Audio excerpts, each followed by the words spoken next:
buat proyek UAS evaluasi pembelajaran sejarah. Apa sih proyeknya? Dengan tema proyeknya itu kita buat podcast. Ya, karena kelompok interpersonal itu adalah kelompok yang berkomunikasi dan interaksi, makanya kita mencoba untuk membuat sebuah podcast dengan bertemakan organisasi pergerakan sebagai sarana perjuangan mempertahankan kemerdekaan Indonesia. Buat yang kepo, tonton terus ya. Bye. Ay, oh, let's go. Ay, oh, let's go. Ay, oh, let's go. Ay, oh, let's go. The falling in a straight line. You're going through a tight one. You keep the listen their mind. Let's speak up. The pilot in the back seat. The generates the heat. Kecerdasan interpersonal atau yang bisa disebut sebagai kecerdasan sosial adalah kemampuan individu untuk memahami dan berinteraksi secara efektif dengan orang lain. Hal ini melibatkan kemampuan untuk membaca dan menginterpretasikan ekspresi emosional, memahami perspektif orang lain, berkomunikasi dengan baik, membangun hubungan yang baik, serta menavigasi konflik dan dinamika sosial. Pentingnya interpersonal terletak pada kemampuan kita untuk membangun hubungan yang positif, saling mendukung, dan saling memahami satu sama lain. Proyek ini didedikasikan untuk bersama-sama mempelajari arti penting dari komunikasi, empati, dan keberagaman dalam dunia interpersonal melalui kegiatan podcast.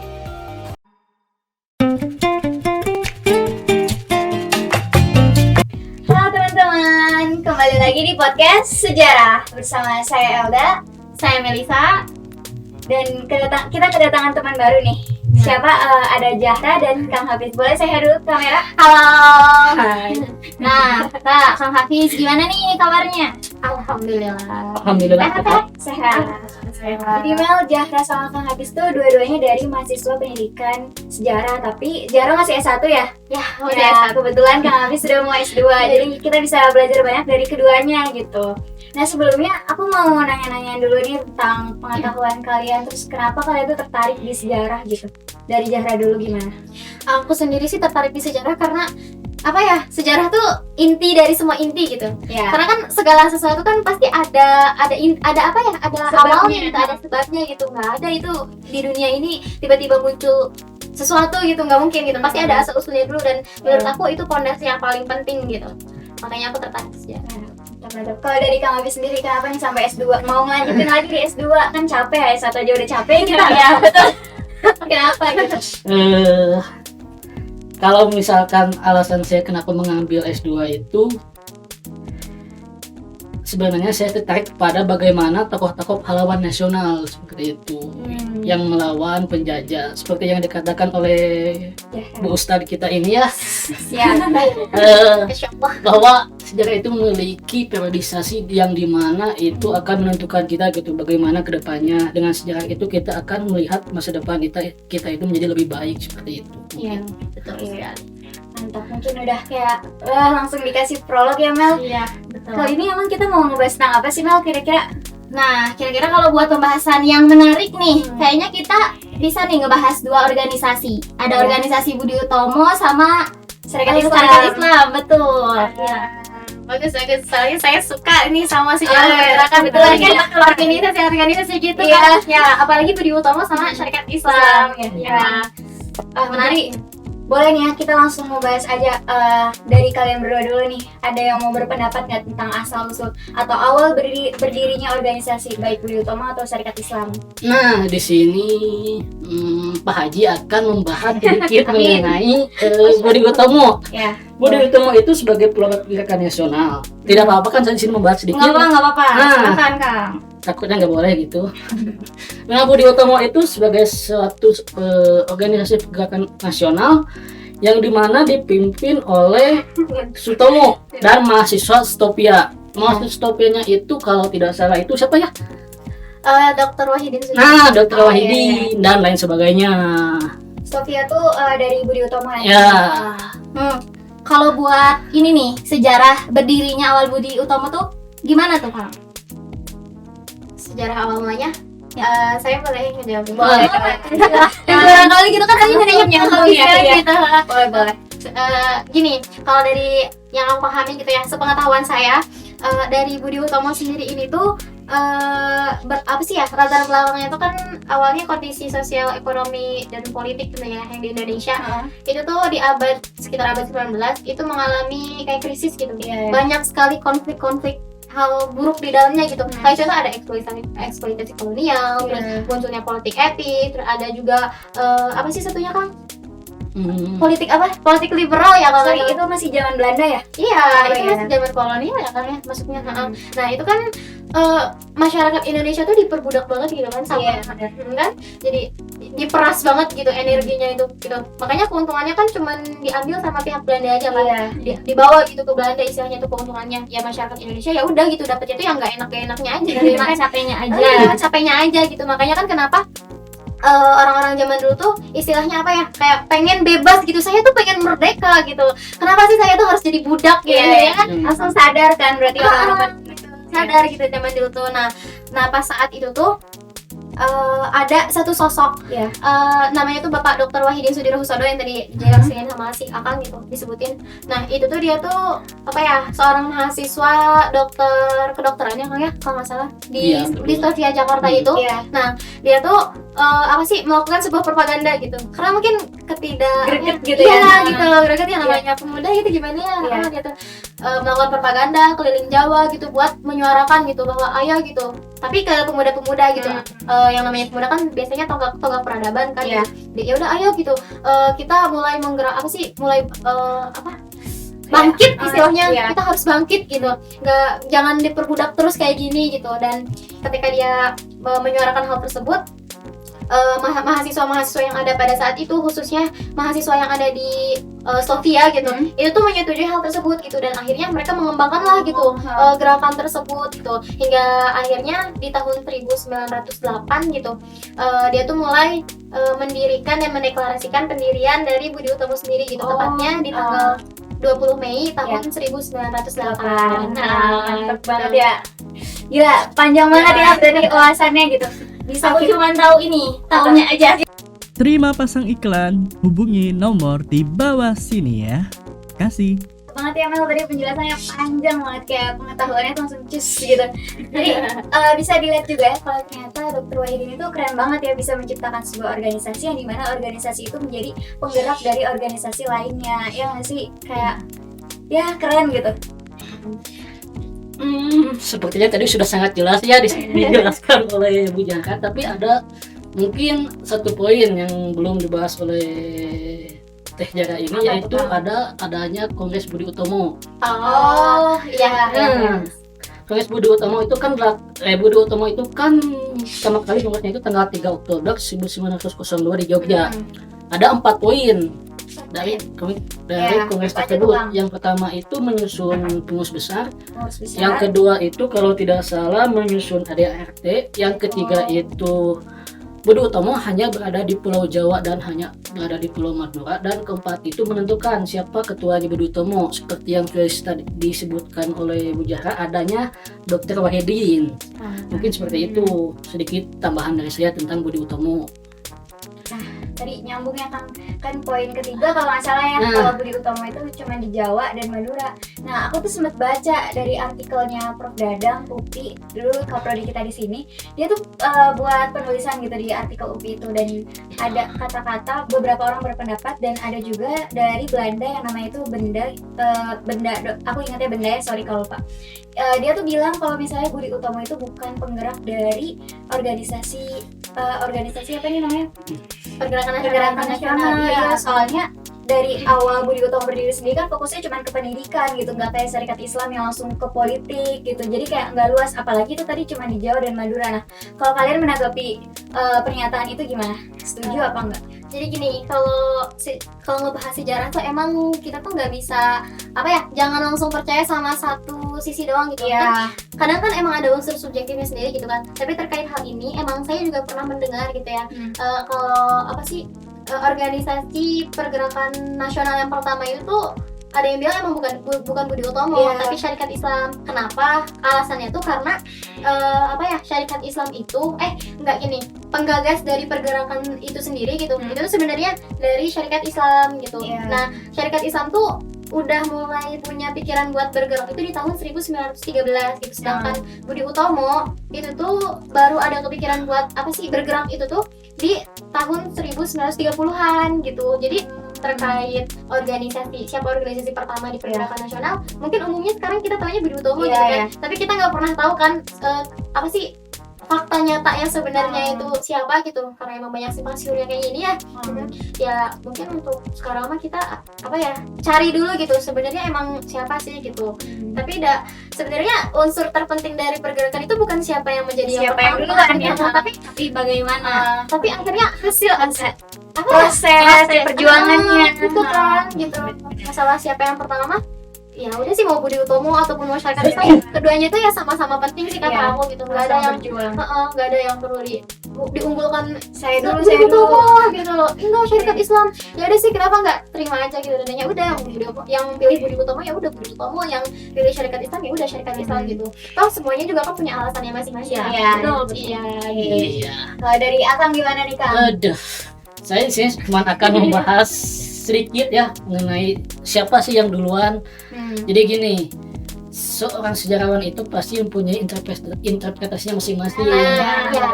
Asal memiliki data, datanya itu apakah mendukung atau tidak mengenai siapa Budi Utomo duluan atau Syarikat Islam, itu sih sebenarnya dari intinya mah.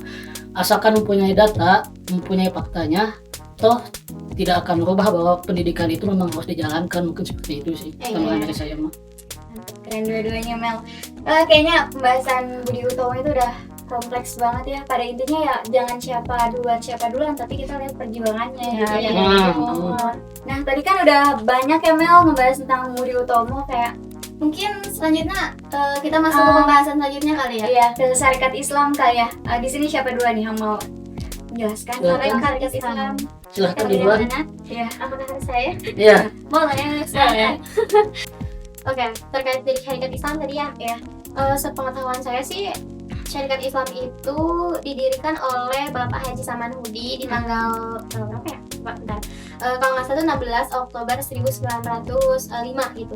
Nah, Bapak Haji Samanhudi itu tuh emang punya peran penting banget gitu di Syarikat Islam. Makanya dia coba buat jadi mendirikan lah gitu Syarikat Islam gitu. Dan Syarikat Islam ini emang awalnya tuh bukan Syarikat Islam, tapi SDI, Syarikat Dagang Islam gitu, yang didirikan oleh Bapak Hoscoklaminoto gitu. Oke. Nah, lalu selama jalannya organisasi Syarikat Islam nih, pernah nggak sih ada muncul kayak perbedaan pendapat, terus konflik-konflik internal gitu Kak? Gimana? Ada tau, justru ini tau yang rame di menurut aku ini yang rame dari Syarikat Islam gitu. Karena tadi ya terkait pandangan berbeda gitu. Aku mulai dari mana ya? Pokoknya di Syarikat Islam tuh kan bisa dibilang organisasi yang cukup besar pada saat itu kan. Sampai ke Jawa juga hampir semuanya itu anggota, Karena orang jualannya dagang kan awalnya, jadi mungkin luas. jadi banyak banget relasinya gitu dari Syarikat Islam tuh. Nah, makanya dari karena organisasinya gede gitu, mungkin ada pihak yang kurang suka kan, pasti ada aja kan yang nggak suka gitu di hidup mah gitu lah. Nah, ada satu tokoh namanya tuh kalau nggak salah tuh ada satu tokoh Belanda namanya tuh Steflip, dan dia tuh emang awalnya masuk ke Syarikat Islam tuh ya buat ikutan Syarikat Islam gitu. Dan orang-orang juga mengira dia tuh beneran mau gitu ikut berjuang di Syarikat Islam gitu. Tapi ternyata dia tuh kayak musuh dalam selimut atau kayak gunting dalam timbangan gitu loh. Ya, jadi kayak ya udah gitu, dia masuk terus akhirnya ngerusak dari SI itu sendiri ya kan ya. Iya. Sampai akhirnya SI itu akhirnya ini jadi dua gitu, terbagi jadi dua. Ada SI merah dan jadi yang SI merah itu tuh yang otak-otaknya Snapfleet itu tuh udah kan Snapfleet itu kan paham komunis ya Kang ya. Yang SI merah ini. SI merah tuh pahamnya kok komunis. Iya, punya paham komunis gitu. Makanya kenapa disebut SI merah, karena ya gara-gara Snapfleet itu akhirnya teracuni dan Ya, ini yang akhirnya ya jadi cikal bakal PKI itu dari sini ya kita. dari SI ternyata. Jadi ini ramennya SI itu emang pembahasan di sini nih. Justru dari ini ya faktor apa tadi tuh Perbedaan konflik internalnya ya konflik justru ya. internalnya justru. Kalau dari luar kayaknya kayak tapi emang gitu gak sih? Iya, Rata-rata konflik internal tuh apa yang sih? menjadi faktor utama. Gitu kayak Korea aja kan perang saudara akhirnya betul. gitu kan. Yang jadi Korea ini yang pada Greg juga. Iya kan? Gara-gara konflik Iya. internalnya itu. Kalau dari Akang nih kira-kira gimana Kang? Waduh, sudah semua ya Iya, tadi. ini borong. Iya. Mungkin menambahkan Mungkin menambahkan sedikit bahwa ada ada konflik. Yang pertama itu SI Putih dan SI Merah. SI Putih kan dipimpin oleh Haji Agus Salim. ya, oleh Haji Agus Salim. Jadi Salim. Aspen ya. Aslinya bener. Dan SI Merah dipimpin oleh Semaun yang berhaluan kiri. Oh, Maun yang cikal bakal PKI nanti. Ah, itu yang tadi sudah disebutkan. tapi kan mau tahu kalau artinya berhaluan kita apa sih? Kayak Tadi sudah disebutkan memiliki paham atau ideologi Oh, yang tadi, komunis, ya. ya. Karena mungkin waktu zaman itu kayak kasar ya kalau misalnya langsung bilang komunis jadi dikasih bahasa kayak gitu ya. Iya. Padahal kan komunis juga melawan penjajah. Karena kalau tidak ada komunis mungkin tidak akan merdeka Indonesia. Oh, benar juga. Ya. Ya, tapi tadi kan balik lagi kan segala sesuatu tuh pasti ada positifnya ada negatifnya. Cuman emang yang disayangkan dari komunis kan ya itunya kan. Gitu. Apa sih pembantaiannya kan Ya, sebenarnya itu. yang dikhawatirkan tuh gitu, terlalu radikal gitu. Ya kayak gitulah sebenarnya sejarah tuh rame banget ya. Gak nyesel. Banyak cerita yang bisa diambil gitu. berarti konflik internal itu jadi ini ya faktor-faktor dari Kemunduran. yang menjadi kemunduran SI ya. Iya. Benar ya? Ya. Itu yang Menjadi jadi faktor utama. Mungkin pembahasan kita kali ini udah 20 jam kayaknya. Sejarah masih terus banyak banget ya. Sebenarnya ini bisa sih dilanjutin ya. Iya, cuman Karena sangat seru sekali. ya bisa kayak kita kapan-kapan collab lagi gitu kesini kan. Saya siap. Nanti kita bahas tentang PKI-nya. Iya, Ya, iya. Lanjut ya, lagi gitu. Part 2 buat yang masih kepo tentang kita bisa nanti part 2 tentang PKI. Mungkin sekian dari kita ya. Terima kasih Jafra. Terima kasih. Semoga podcast kita kali ini bisa dijadikan pelajaran ya, ambil manfaatnya gitu. Maaf kalau ada salah kata. Oke, itu dia teman-teman beberapa cuplikan video dari podcast kita, project kita. Nanti kalian bisa lihat aja ya hasil lebih jelasnya. Oke, makasih ya. Terima kasih banyak ya teman-teman. Semoga bermanfaat. Dadah.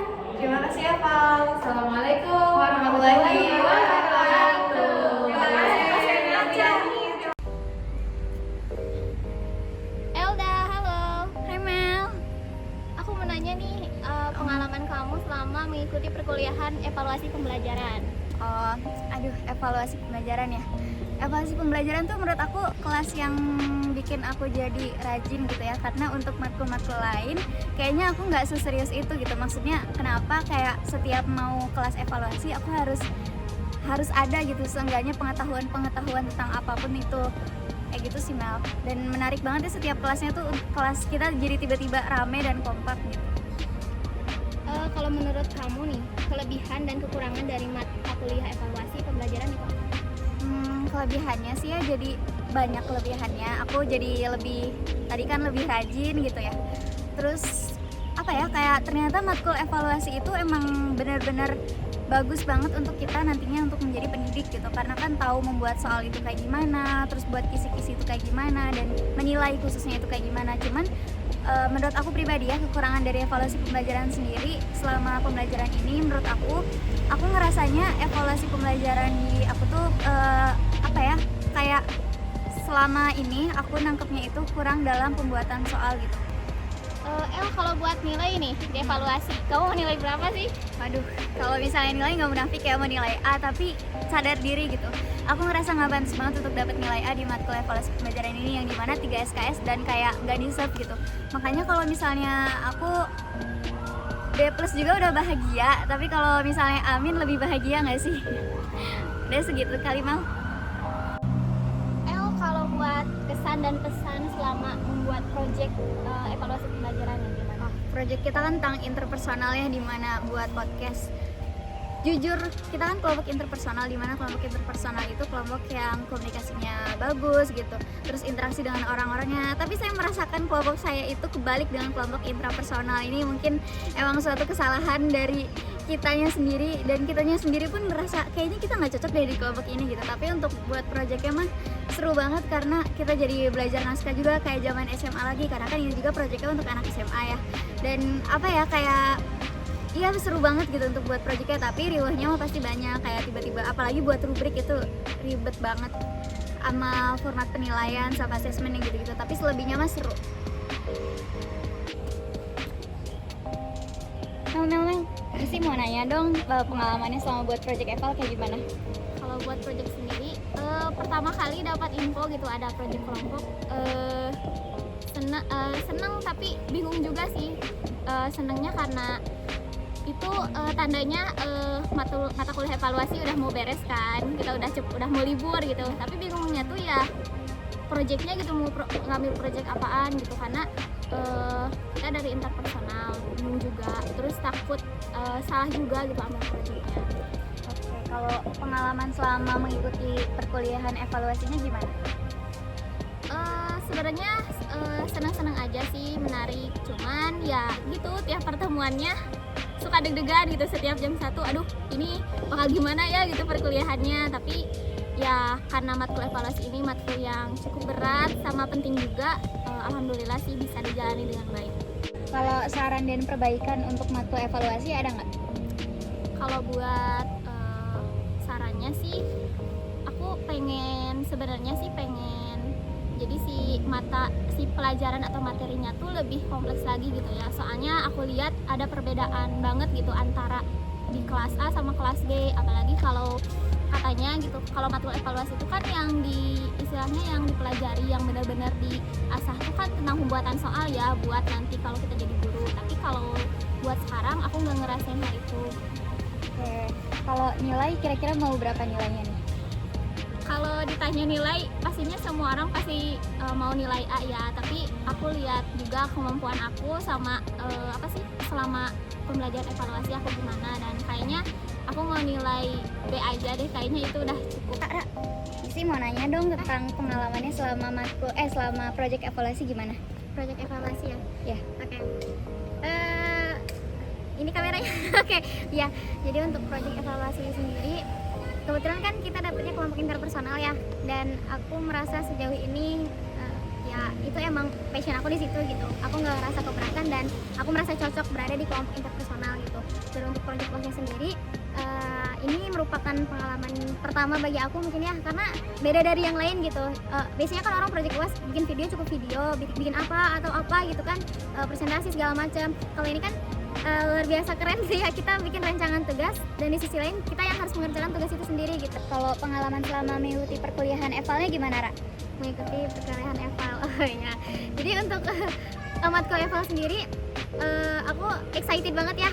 Dari awal sebelum aku semester 4 gitu, itu tuh udah banyak banget kayak seliweran mata kuliah eval tuh bakal kayak gini loh, mata kuliah eval tuh bakal kayak gitu loh gitu. Banyak banget hal yang kayak wah kayaknya ini bakal seseru ini dan bakal hal yang menegangkan gitu bagi aku gitu, mendapatkan mata kuliah evaluasi gitu. Dan pas sekarang gitu praknya bahkan udah mau selesai sekarang nih mata kuliah eval gitu, ternyata emang semenyenangkan itu gitu. Apalagi kan sama Pak Sena ya, kita banyak kita tuh belajar sambil bermain sambil belajar gitu. Kelebihan dan kekurangan dari matkul eval tadi mungkin udah disampaikan ya, Ra. Nah, Ya. ini mungkin saran dan perbaikannya dari Jaka gimana? Oke, untuk saran dan perbaikannya, mungkin untuk kedepannya evaluasi itu benar-benar itu lebih ke introspeksi diri aja sih ya gitu. Karena kan percuma gitu kalau misalnya dosen udah ngegeder-geder tapi dari dirinya sendiri nggak ada kemauan buat belajar, mah kan percuma gitu. Jadi untuk kedepannya mungkin dari setiap individu nih, buat yang mau nerima matkul evaluasi, tolong perhatiin banget gitu mata kuliah evaluasi, karena emang sepenting itu, seurgent itu gitu mata kuliah ini tuh gitu.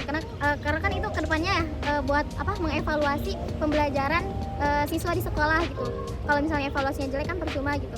Nah, jadi ya kayak gitu sih. Untuk hal yang lainnya mungkin lebih ke ini ya, buat teman-teman gitu, mungkin bisa kalau lagi evaluasi tuh ya fokus gitu, lihat dosen lagi ngejelasin, tolong lihat, perhatikan gitu. Boleh bercanda tapi asal tahu waktu aja gitu, tahu timing yang tepat buat ice breakingnya gitu. Jangan sampai ya kita tuh kayak bercanda tapi waktunya nggak tepat, dan itu dapat ngedistract banget gitu pembelajaran kita di evaluasi. Itu hal yang sangat kurang tepat lah istimewa gitu. Oke, kalau gitu terakhir nih tentang nilai, mau dapat nilai berapa dari matkul evaluasi?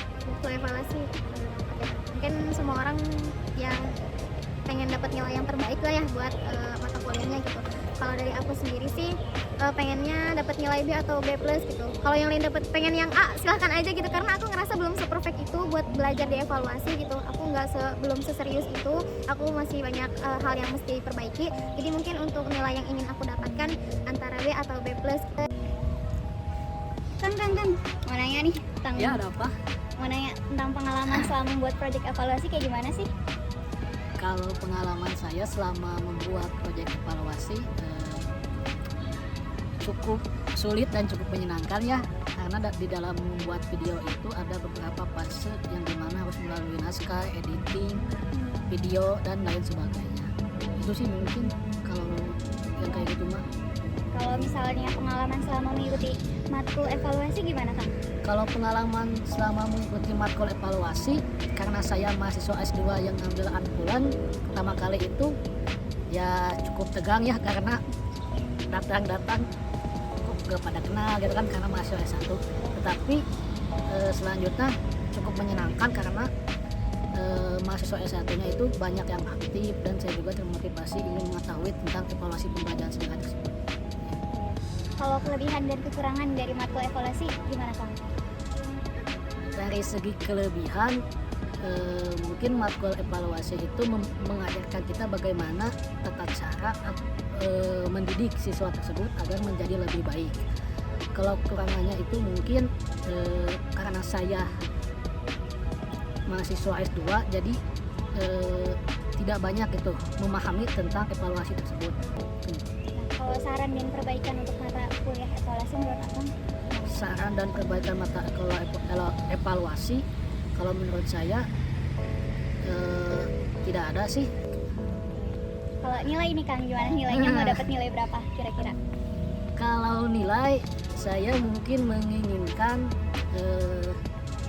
B atau B+, dengan alasan saya belum bisa gitu sedikit memahami tentang mata kuliah ini. Seperti yang saya sebutkan tadi, saya juga ingin lebih memahami gitu, maka itu saya meminta B atau B+ seperti itu. Nah, berarti B+ ya Kang? Iya.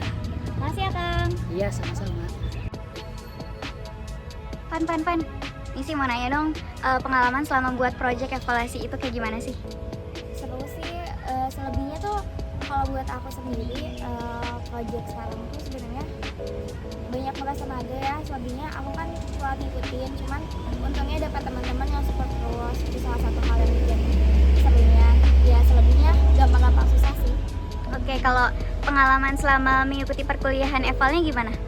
Selama mengikuti perkuliahan Eva banyak hal yang dirasain sih, dapat hal-hal baru, ada rasa tegang, ada rasa senang, selebihnya kayak gitu.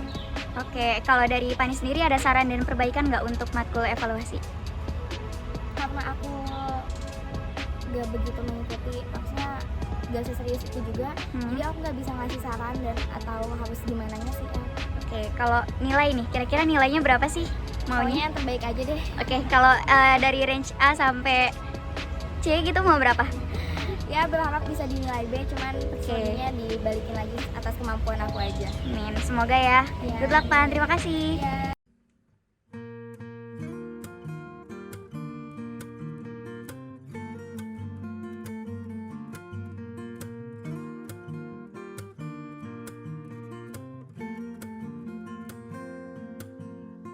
Hei kawan, pasti kau dan aku sama-sama punya takut untuk mencoba dan gagal.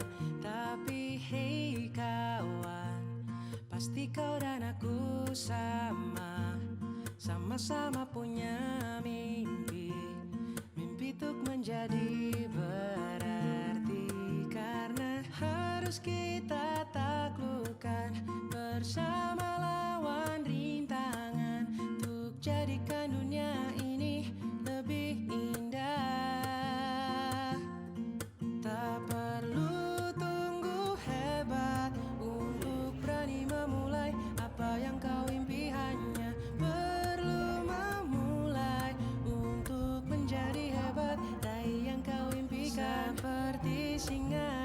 Misalkan gagasan dan idenya itu yaitu segera mendirikan organisasi yang bertujuan untuk memajukan derajat bangsa. Ini diputuskanlah organisasi Budi Pemuda di Jakarta pada tanggal 20 Mei 1998 yang bertujuan untuk membangun pengajaran. Selama perjalanan proyek ini, kami menghadapi berbagai tantangan dan belajar banyak hal baru. Terima kasih banyak kepada anggota tim yang penuh dedikasi dan semangat, serta kepada pihak yang telah mendukung kami sepanjang perjalanan ini. Kami berharap apa yang kami sampaikan dapat memberikan inspirasi dan wawasan bagi kita semua. Mari kita bersama-sama membangun dunia yang lebih baik melalui komunikasi yang baik dan empati. Terima kasih banyak atas perhatiannya. Wassalamualaikum warahmatullahi wabarakatuh.